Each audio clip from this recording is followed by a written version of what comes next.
Good morning. I called this board workshop to order on March 1st, 2023. The board workshop is on the superintendent search process. And I'd like to introduce our facilitator for this today, Mr. Charles McMillan.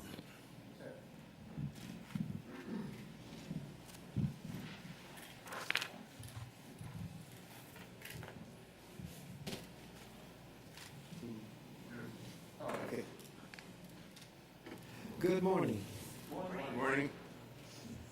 I had to find my way around. I have not been in this room since before COVID. And as Cashmere, I see this was a locked door here, and I hope you all can you hear me? No. Not easily. Hello. How about now? I think you'll have to raise the mic. Okay. Well, I guess I can leave that other out. Look, I'm here this morning to talk with you about two things, but mainly the recruitment process and how we engage the public and our stakeholders in the process as you go to hire a superintendent. One of the things I will start off with that the public needs to know, and I think all of you know, probably the most important job in our community is that of superintendent of public schools. There are a number of important functions in our community, but for sure this is an important one.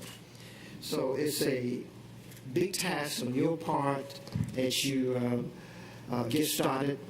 I understand that Mr. Cashmere and Dr. Hoskins Brown, there has been an advertisement, there is an advertisement for a search firm that will somewhat canvass the national environment to find suitable candidates for superintendent. Your purpose today and throughout the process is to seek stakeholder input. This is admirable and extremely important as the 290,000 plus people in Chatham County have a stake in public education. But as we look at this, I want to remind you, as well as the citizenry, that it is the Board of Education that makes the final decision and the only decision on who is hired for this particular function. It is not one that has mutual involvement in terms of making a decision, and the decision is not a delegated responsibility.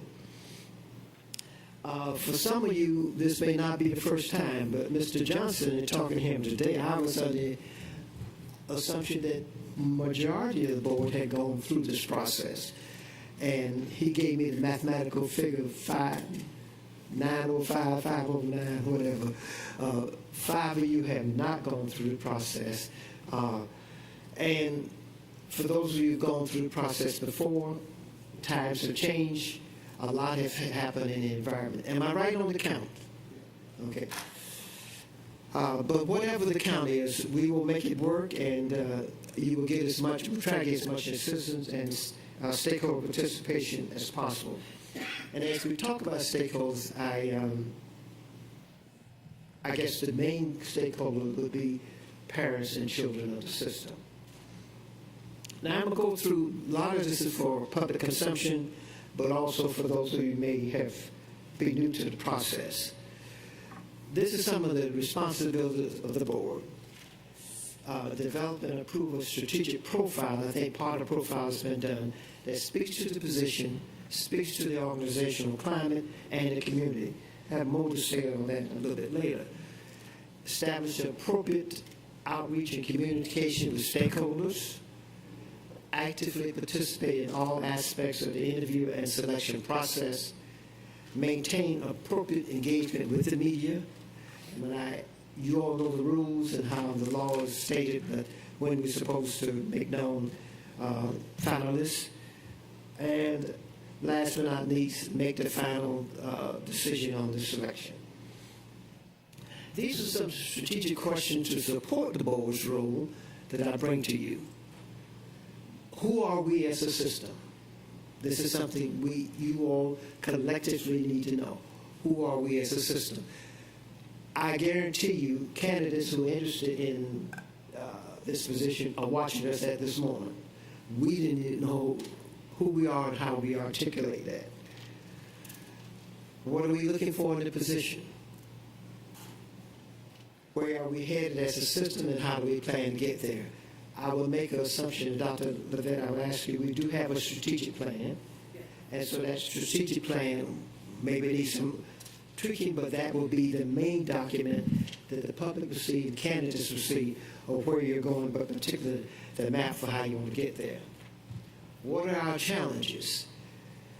That's something we need to talk about. Climate has changed tremendously since you hired Dr. Levitt, both locally as well as nationally.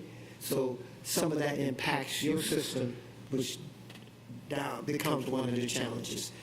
And where are we distinctive and unique? When I deal with individuals, I ask them, what is your distinctive competence? Where are you unique among your peers? Same thing here. As a system, we need to know, where are we unique? Where are we distinctive? And the reason, ladies and gentlemen, for that is that a number of systems are looking for superintendents. So we have to be in that ballpark, but we need to be able to say, we are distinctive, are we unique for these reasons? Okay, I want to discuss the profile and why, so the public will understand the importance of a profile. The profile does three things. It talks about the position, it talks about the organization, and it talks about the community. When I work with groups on looking for executives, I say to them, people are coming to you to sell themselves. You have to sell yourself as a group to get the best candidate. Why do you come to Savannah? Why should you be here? So I'm assuming we have a good position statement, and we will finalize all the criteria you want in the position. The organization. We have a lot to talk about, I think, with pride. The fact that you have your successful East Blocks and your building program, the type of programs you have like at Woodville Tompkins, the art schools, we can go on down the line of what you have to offer, but we need to make sure that that's where, put in a manner that is able to be part of our sales communication. Then the last one here is the community. Your last two superintendents did not have, and I got to put this right, Dr. Levitt, did not have family responsibility at the time. Dr. Locken was everywhere, Dr. Levitt is everywhere. I'm not sure that when we go out, what we're going to, do we replicate that? We may have people who have families. So we have to sell our community. And to me, we have a lot to sell. Mr. Johnson, and you do this all the time. The economy, the weather, its location. You know, we're serviced by two major interstates. We're close to Hilton Head. We're 2.5 hours from Jacksonville, 4 miles from Atlanta. A number of things that speak to us. The military, tourism, the ports, you name it. But we want families to know that we have an arts community. We have the musical festival, the jazz festival, picnic in the park. There are numerous of things you use to sell the community. So it's not just a position. Old saying, how do we say it earlier, America? Unhappy family is going to be an unhappy superintendent. We could talk about also if there are children. We are fortunate to have a number of institutions of higher learning in this community. So those are some of the things you go through to sell the community. But what I'm going to leave you with is that part of recruiting is we're looking for the best candidate. Candidates are looking for the best place to go. How do we ensure success? Trust. That's, some of you are new to the process. Some of you are new to the board itself. Trust is going to be very important. A clear statement of mission, vision, and values for the process. Dr. Hoskins and Ms. Grabowski, you all know a lot about what I'm talking about here. Dr. Hoskins Brown, you've been involved in search before. I've seen you, Ms. Grabowski, in using those three things to set the stage for other activities. It's going to be important. You have a mission and vision for the system, but what is the mission and vision and values for the process of recruiting a superintendent? Objectivity, transparency, and that's one of the things we're talking about today. You want to make sure as much as you can everybody knows what is going on. Commitment, it's going to take some time, folks, for this process. Place the interest of the organization above all others. In other words, when you take a global view, when you're looking at what's best for the entire system. Confidentiality. We all were pledged to be that, to do that, keep everything in a closed setting, closed session, as we are supposed to do appropriately, but invariably somebody will talk. Well, I told my spouse, my spouse told a friend told another friend, then it's out. We have to commit to being very, very professional and confidential until such time as we're ready to let the entire world know what is going on.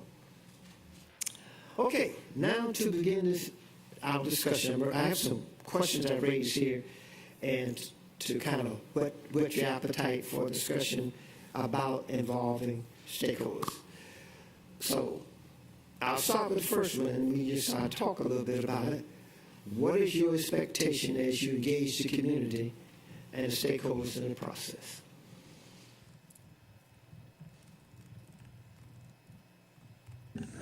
Oh, okay, I'll start. I think it starts with my vision of the stakeholder group in general. We have a really large stakeholder community.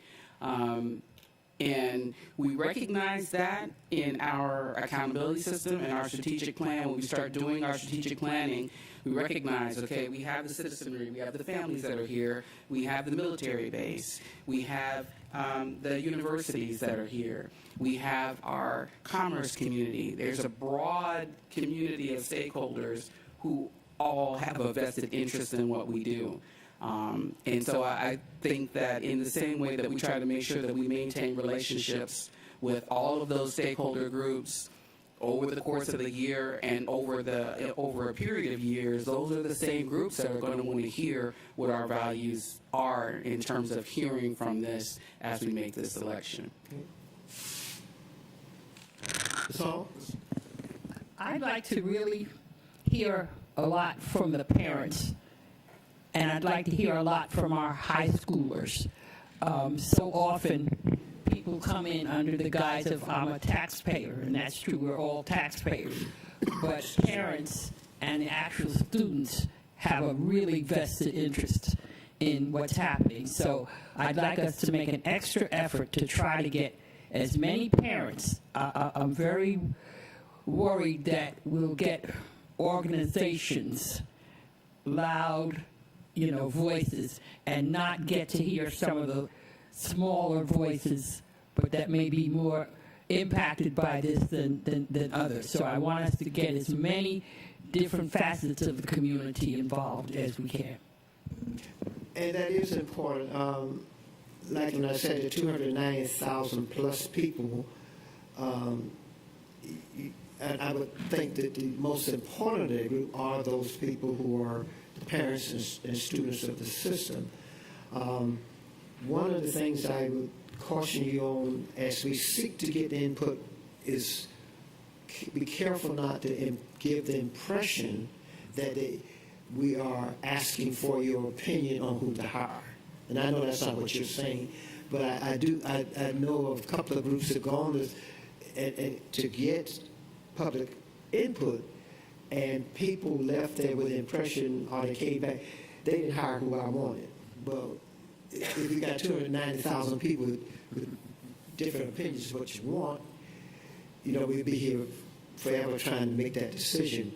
So we have to be, as we look for input and encourage input, It is advisory input to help you formulate how you want to go about and making a selection and selecting a candidate. Mr. Ketchmark? Yeah, I would 100% agree with Ms. Hall. Hearing from students and parents are important. I would add district staff as well. Yes. Are a key stakeholder we need to hear from.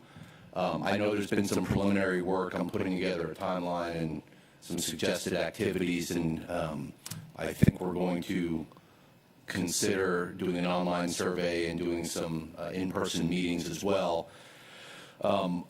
My expectation as we engage, however, is we do it on an expedited and truncated basis as compared to the last time we did a search, only because my assumption of the board's goal is that we get applicants in as early as possible so we can vet them, have substantive consideration of the applications, et cetera. And so to do that, we need to do our community stakeholder engagement process. But when we started this process last time, we started it 2 to 3 months earlier than we have now. So we still need to do all of the community stakeholder engagement just on a more truncated basis. And on that point, Mr. Ketchmark, another thing too, as a group, as you're working through getting the input, you need to decide kind of questions you want to ask the candidates. All that will be, again, back to when you put that mission, vision, and values together. But as you get input, it will help you formulate your questions you want to ask the candidate. Yes, ma'am. So certainly agree with what all of my colleagues have said so far. I think we've got a wonderful professional senate that includes the teacher of the year and the support professional for each school. Mm-hmm. So I think that's a great venue for us to get, because I think the input from the staff, both teachers and administration, is incredibly important, because the superintendent is such a key figure in setting the culture and climate of our district, and we all know that we are competing for teachers, for bus drivers, for custodians, for staff every day, and so I think that's a really important consideration that we look at, and I think it's really important for each of those teachers that serve on that professional senate to proactively work with their schools so that we can streamline that process, get the feedback through, and then the second thing I'll say is definitely reiterating that the input that we hear from the community, I think, is extremely important, and it's one factor we have to consider against many others. And so I hope that the community will understand that their input is definitely valued, but there's a very wide and diverse range of considerations that we have to take into account as we make this decision. And one thing you said, Mr. Grabowski, would be that we have some communication links already with the Senate. Would you describe how many of those we have, Dr. Levette? The Senate has at least 2 representatives from each building. In fact, we met with them yesterday, and they are willing to assemble as needed. They have an intense interest in this. And they have something with students, don't you meet with students? We have a student senate as well, Okay. and we meet with both middle school students and high school students. And one of the things you mentioned, Mr. Grabowski, would go under that. You mentioned looking for teachers, looking for bus drivers, et cetera, et cetera. That would be one of your challenges that you need to be identifying, and so you can speak to that when candidates come in. And by the way, I'll say one other thing. In working with another group a few years ago, found out candidates knew more about the system than the people who operate the system. So you will need to bone up quite a bit on what you actually do and what you have, because somebody is researching you at this point. Dr. Hall. Yes, good morning. Another thing to consider, we have 8 districts, and they all are different. They look differently. But, however, what they have in common are schools. So we need to be sure that we engage the schools, but at the same time engage the stakeholders within those different communities, your businesses, your churches, to involve everybody. But something you said just while ago, and it made me think. You said that a lot of the candidates know more about us than we know about them. So I would love to actually engage the final candidates community. I would love to engage their the educational system there, to interview the people from which their community, where they're from, to find out more about them, because it looks good on paper. People interview well, but what's going on in your community with you in the position that you're currently in? I'm smiling when you say that, because time before last, not when you all hired Dr. Levet, but when you hired Dr. Lockney, and the only person who remember this would be the Holiday over there. We actually did that.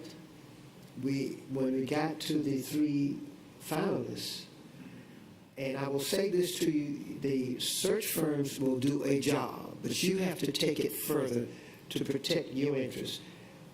We actually went into 3 communities, did an independent. We didn't go to who they listed for reference. We didn't go to the education community. We went to the Chambers, the 100 Black Men, the other groups in the community, to get a feel for that. How does that candidate or that person work with community? So that is very important. Were you about to say something? Okay. All right. Move to the next question. What should be the expectation of the stakeholders in the process from you? I think Mr. Rossi already answered that question. And yeah, she hit it right then. The nail is in the wood completely. We are going to listen. It is our elected duty to listen, but it is also our elected duty to decide. And understanding that no matter what we decide, there are going to be community and stakeholders that don't feel that their opinion mattered. Yeah, thank you. And that the person they wanted to select was not the individual selected. We're going to be looking at, as you said, a heck of a lot more than anybody else in the process. And I think that the community needs to understand that. We're ready to listen. We want to listen, but it is just a piece of a very, very large puzzle. I think the last couple of questions may have already been answered by the other questions. Is how will you how will you know that the community has been successfully engaged in the process?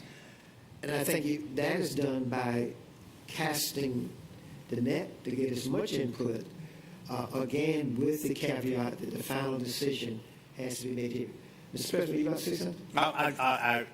I was just going to say, and you may be leading up to this, we haven't addressed what are the best methods.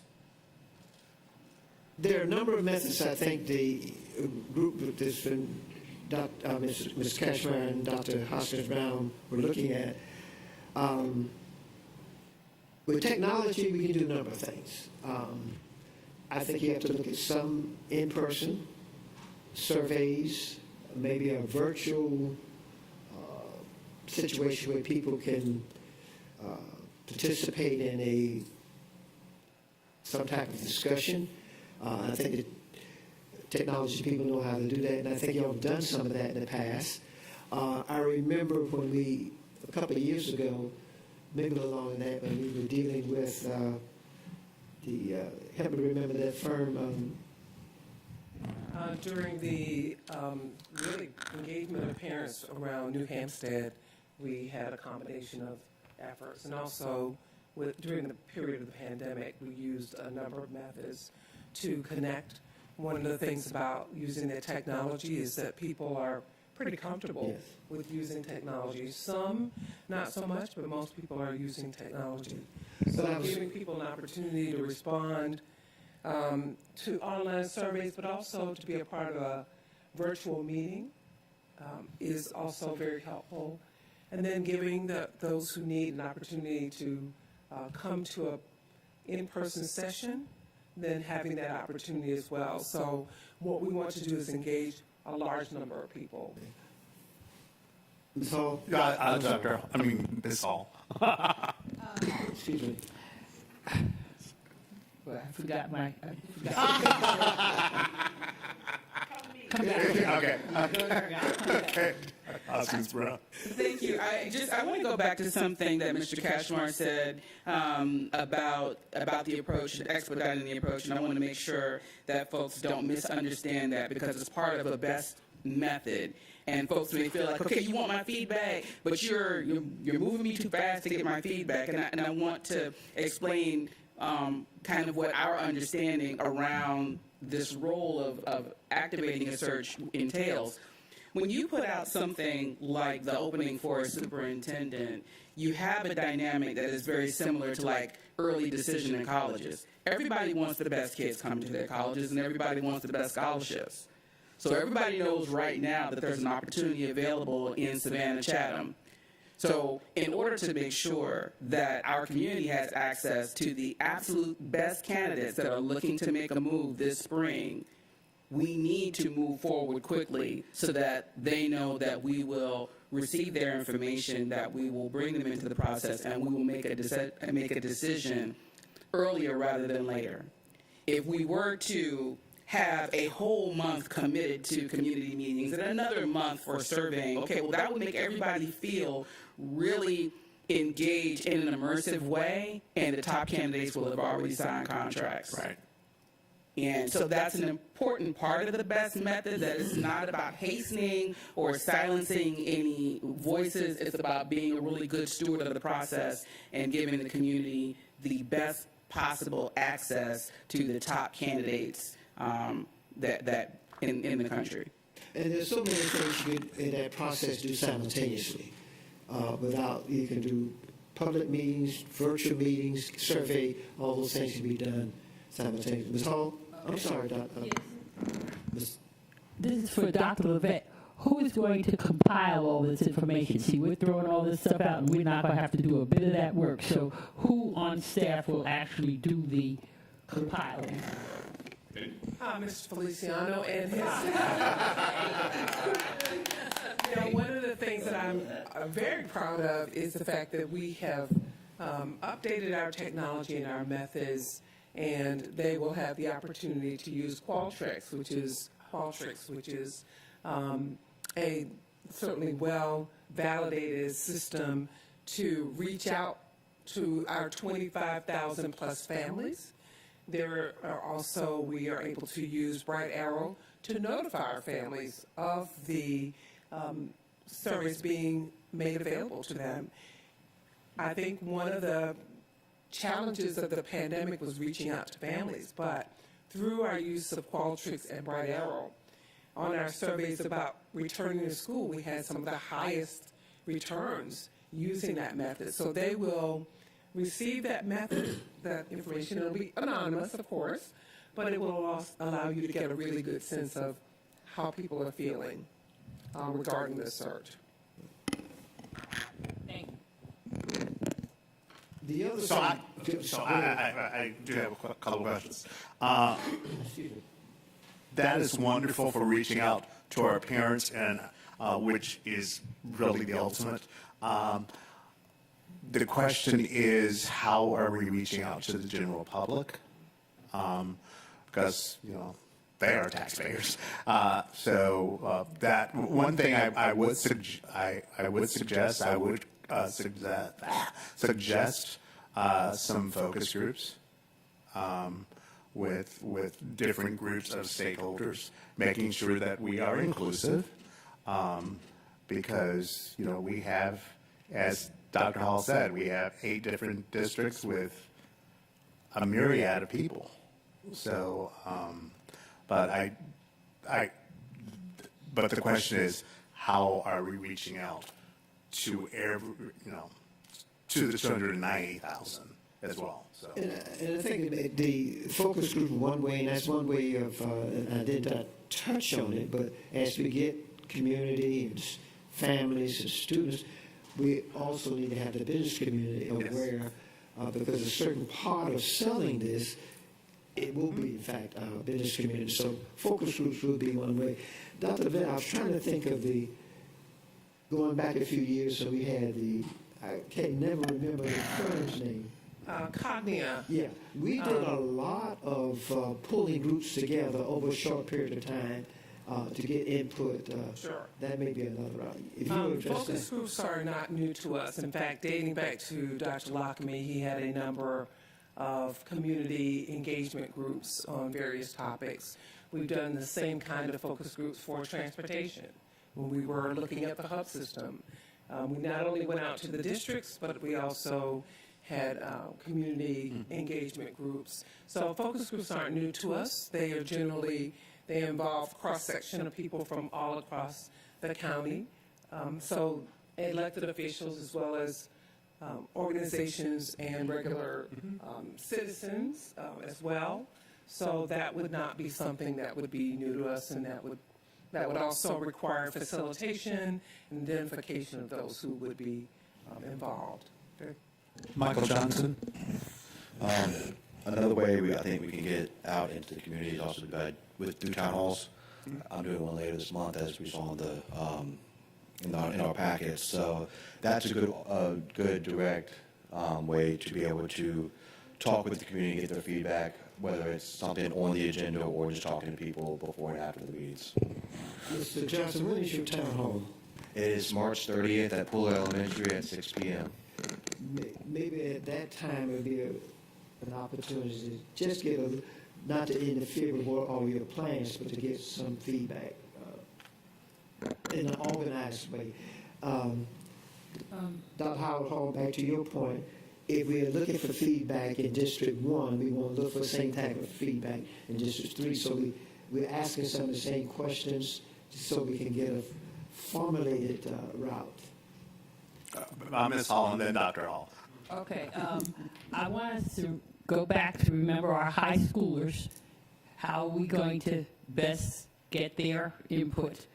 To me, March 30th, we should be we should be way down the line by then. To me, that's getting a little. Today's March 1st. I don't know. That seems like that's getting kind of distant, but. I really want to see how we're doing that. I need to make sure that the libraries are open for computer use for people who don't have computers and that kind of thing. We want the accessibility to go throughout. Your point is well taken. We can't assume that everybody has a computer. And so we have to make arrangements where they can say they had the opportunity, they didn't take advantage, not that we didn't provide it. One other thing I want to stress, though, is that Mr. Moss says the president, I'm going to call you the captain of the team, Okay. but we need to take a team approach to this around this table. And if we're in a different kind of session, I would kind of ask you, each 9 of you, what is going to be your play on the team? But it needs to be a team approach, and we just can't sit back and say, well, those 2 board members are doing it, we'll wait for results. But all 9 of you need to form a team, and Mr. Moss, as the captain, you got to get that team together so we stay together throughout the process. And again, that looks well to candidates. One of the things I did touch on, and I think it's very, very important to say something positive about this organization. In the last, how long have you been as superintendent, Dr. Levette? Year 6. Year 6. Year 6, yeah. Dr. Lockamy was how long? Well, 11.5. All right, let's say 12 years. In 18 years, you've had only 2 superintendents. I believe, anecdotally speaking, that's a record. Almost every morning I pick up something, a superintendent's either leaving or I call it either graduating or being graduated. So that means that we will be attractive. If I were looking for this job, well, this is a stable board. They don't fire superintendents every 2 years. So you had 18 years, and that's a big marketing and selling point. If I could just, I think thank you for bringing that forward. The average number of years in a district like ours is about 2.5 years. So we've had the stability, and then you also look at the number of people on the board who have been on the board for a substantial period of time. All of those are positive selling points. It speaks to stability, especially after the pandemic. So when you take a look at how things have gone over this time, when you have stability, it invites candidates to consider, I want to go someplace where when I look at the videos, I don't see fighting. I may see disagreement, but it is civil. There is a stable community. There is strong support for the school district, not to indicate that it's perfect in any way, but clearly growing, moving, proceeding, but stable. And that's a big selling point. And the other thing, too, when you mention that, know that a good candidate is going to do research, both good and bad. So we need to know about that. Reverend Smith, the trainer in me said, I can't sit down unless you say something. Thank you so much. I have something to say. Thank you so much. I have one question for you. What will be the role that the search firm, what will they hold in this process? Very good question. The search firm, and I hope search firms listening won't get angry with me, they have candidates. They have a roster, and they have people they want to move. Last time before last, when Dr. Lockman came in, I was kind of interface between the board and the search firm because I knew what you all wanted. They have a push. A lot of responsibility, then they search and they bring to you. They will do their own, to some extent, a background check. I recommend to use a team, you do your own. I shared with a small group of you the other day, I was on an organization where we had a person that had glorious recommendation. We depended upon somebody else's background check. That person did a good job here, left, and went somewhere in Florida. They did a better check, found out the person had been in the military brig for using somebody's credit card. That did not surface. So you need, here will be do your own. So search firm will do, they're going to give you candidates. And it'll be your role to look at, are these the best for me? Dr. Hall. It's just to talk a little about the dynamics of each of our districts. In my district, I attend at least 6 community meetings monthly at the minimum. So that is how and I don't only attend, I'm on the agenda to speak every month at these different organizations. So just to say, you know, I may not have town halls, but I'm meeting monthly at least 6 times per month and on the agenda bringing information. So this is a great time because I've been asked questions during those meetings about how can we get involved. The community, the Spencer's want to know how can they actually be involved. So I just thought I'd share that so we can always consider that everybody's district looks differently and they govern differently within those districts. This will be my last comment. What Dr. Howard Hall is saying is so true, but I think what I'd like is a common set of talking points. I don't want to be at Johnson High School saying one thing and she's over with the Groves community, and it sounds like we're on 2 different searches. So I would like it if we could all speak from a common tongue so that, you know, again, the stability is there. Would you stop it just a minute if you go further? Mr. President, with your permission, I can start working on that, and I think that is standard kind of questions we want to ask them to get a uniformly return. So, okay. And the other thing I'm interested in is the smoothness of the transition between Dr. Levette and the new person. When they come in, what can we do that's going to give them the best chance of success, as opposed to coming in and by December letting us know they're leaving? So what in the process of the transition, with Dr. Levette's cooperation, of course, can we do to kind of maximize the chances that that's going to be smooth? That's my other thought.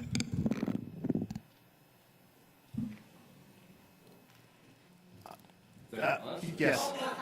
Anybody who might I mean, have thought about it. I believe that's why we're really doing an expedited process, intentionally expedited, and not, as we said, as Dr. Hassenbrand said, we're not going to do a month of listening sessions and a month of surveys, because then we will be hiring somebody towards the end of Dr. Levette's tenure. So the sooner we can announce that person, the sooner they can be boots on the ground. And I mean, in a perfect world, there's some overlap.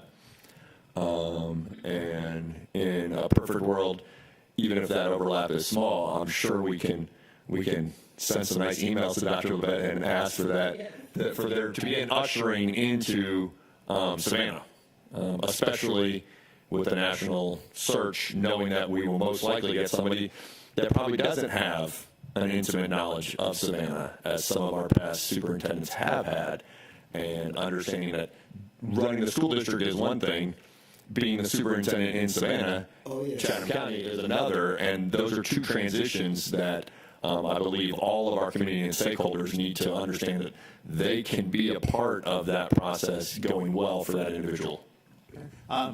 Ms. Brabowski? So 2 comments. We have a great team. The superintendent has built a great team, and our administrative staff and our, to our schools. And I think, that team is committed to this district, and I'm confident that they will help that person in success as well, because the success of the superintendent, of course, is the success of the entire team in the district. So I'm grateful that we have a strong team in place. The other thing I think that for us as a board that's going to be really important, we know regardless of who this person is coming in to this position, as soon as day one, their phone's going to be ringing off the hook with people calling saying, you should do this, you need to, with opinions from every direction. And I know that the person coming into this position will understand how to deal with that, but I also think that us as a board, supporting that superintendent and saying, we understand that you are in this learning phase, and we're going to be here to support you, and we're also going to be here to help support some of that external pressure that you might get that may not align with what we as a board have decided is a priority. So I think that's where our role is going to be really important in helping that superintendent to feel supported in that new position, particularly in the early stages as they're acclimating. That's a very good point, because you're right. Groups, individuals will be knocking on the door. I saw this when Dr. Lockman came in. Dr. Levette is a Savannah, but they just inundated him, and he had to find a way to work around that to even do his job. Back to one of the things you just mentioned, you can be assured that candidates coming in, the first person they're going to call is Dr. Levette. Tell me about that board. Give me the 411 straight. So they will do that. I want to take you back to it, and I'm looking at you. It's hard for me not to call her by her first name. I've known her for 20-some odd years. I really want you to think really about that mission, vision, and values of the process. We don't have to slow anything down to do that, but we really need to do that. So Mr. Moss, the team has. This is what the mission. This is what we do. This is how we want to be perceived. These are our values. We can do that while the search is going on, while everything, the input is going on, but it would be good for the team. And you didn't ask me to do this, Mr. Moss, and I won't do that. I already have 2 candidates to work on that as a subgroup. But anyway, they don't know who they are, but as I scouted this, would you like my opinion on it? Sure. Hall and Grabowski would be the people who come back within a few days with a This is our mission. This is our vision. These are our values as a team as we look for New Canton. Thank you very much. Oh, wait a minute. Let me put one other thing. I found this somewhere. It just tells you what's going on. And Dr. Vet, you may have more up-to-date information, but when I saw this doing the research, it just tells you there are a lot of changes out there, and it's a different climate and this different atmosphere than when you went through it 6 years ago. Thank you very much, and I will see you all a little bit later. Thank you. Oh, yes. Nice, son. Hers is spelled different because she's from up south. Thank you very much. And I love that idea. I would ask the board when they share that with us, that we get back to them with any comments. Give the board a date. We're at March 1st today. If you guys will get to work on that, send it to us, give us a date, and guys, if we don't return those answers by that date, we're moving. We're on the move. All right, thank you. Anyone else? We need to thank Dr. Hoskins Brown and Mr. Cashmore Yes. for all the work they've Absolutely. done already. I was amazed with that. That's a great segue, because I was going to ask, we kind of talked about a tentative timeline. No one responded and said, I object or want to change anything. And in the absence of that, I'm assuming that everyone is generally okay with the timeline, knowing that some of it needs to be flexible. But the other thing we also talked about, which we mentioned a little bit, we kind of touched on today, but not really, is how we're going to communicate with the public on an ongoing basis. And are we going to do announcements at board meetings? Are we going to have a splash page on the website with a timeline and post dates for listening sessions, et cetera? Yes. So, I part of, that's part of it. I think the other part of it, and Ms. Hall, I totally agree with you, is we do need talking points, because we would like the entire board, when we're asked questions about the search, that we're singing from the same hymnal. I'm Episcopalian and I said that. So that's something else that we'd like to see. Okay. Yeah. Thank you very much. I appreciate Mr. McMillan's work this morning, just like you, and am really happy to report that while this is something the district hasn't engaged in several years, with any town hall, any kind of community meeting, we have traditionally provided talking points upon request. We think it's really important in this case to provide that so that we are staying within the law also, not revealing confidential information because we're speaking off the top of our head. Staff certainly is also going to operate in that way, because we do not want to perpetuate inaccurate information. The responsibility of selecting the superintendent is the board's responsibility, of course, with staff support. So we will assist in helping you to identify places, and also making sure that the talking points and other information is there for you. We are also prepared to establish, much as we've done in other situations, i.e. Cognia most recently, or eSplost, we've established a page that people can go to get the latest information, including dates and other updates. So that is something that the staff will do in this case. Thank you in advance, Mr. Feliciano, and I know, right? and the communications team. They're looking that way, but they certainly know that that is something we're expecting the staff to support. Yes, Mr. McMillan.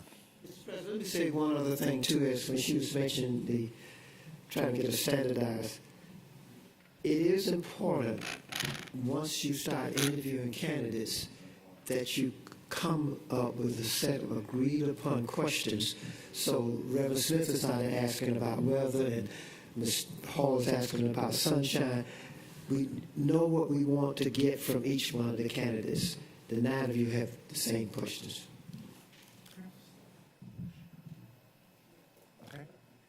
Yes, Mr. Grabowski. This is a very minute detail point, but on that web page, I think just having a dedicated email where somebody just has a comment that it doesn't fit in the survey, just as a kind of, send in a comment, open-ended email that obviously we can gather together would be helpful.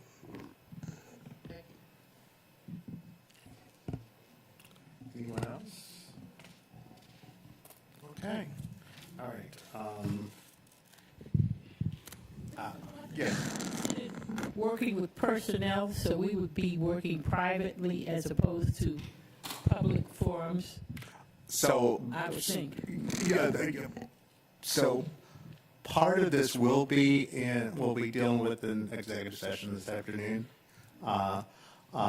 What we are sharing with the public is what by law we're supposed to share. But when we get into personalities and candidates, of course, that's done in executive session. All right. I will take a motion to adjourn. Mr. Grabowski, second. All in favor? We're adjourned for 8 minutes. Thank you, Mr.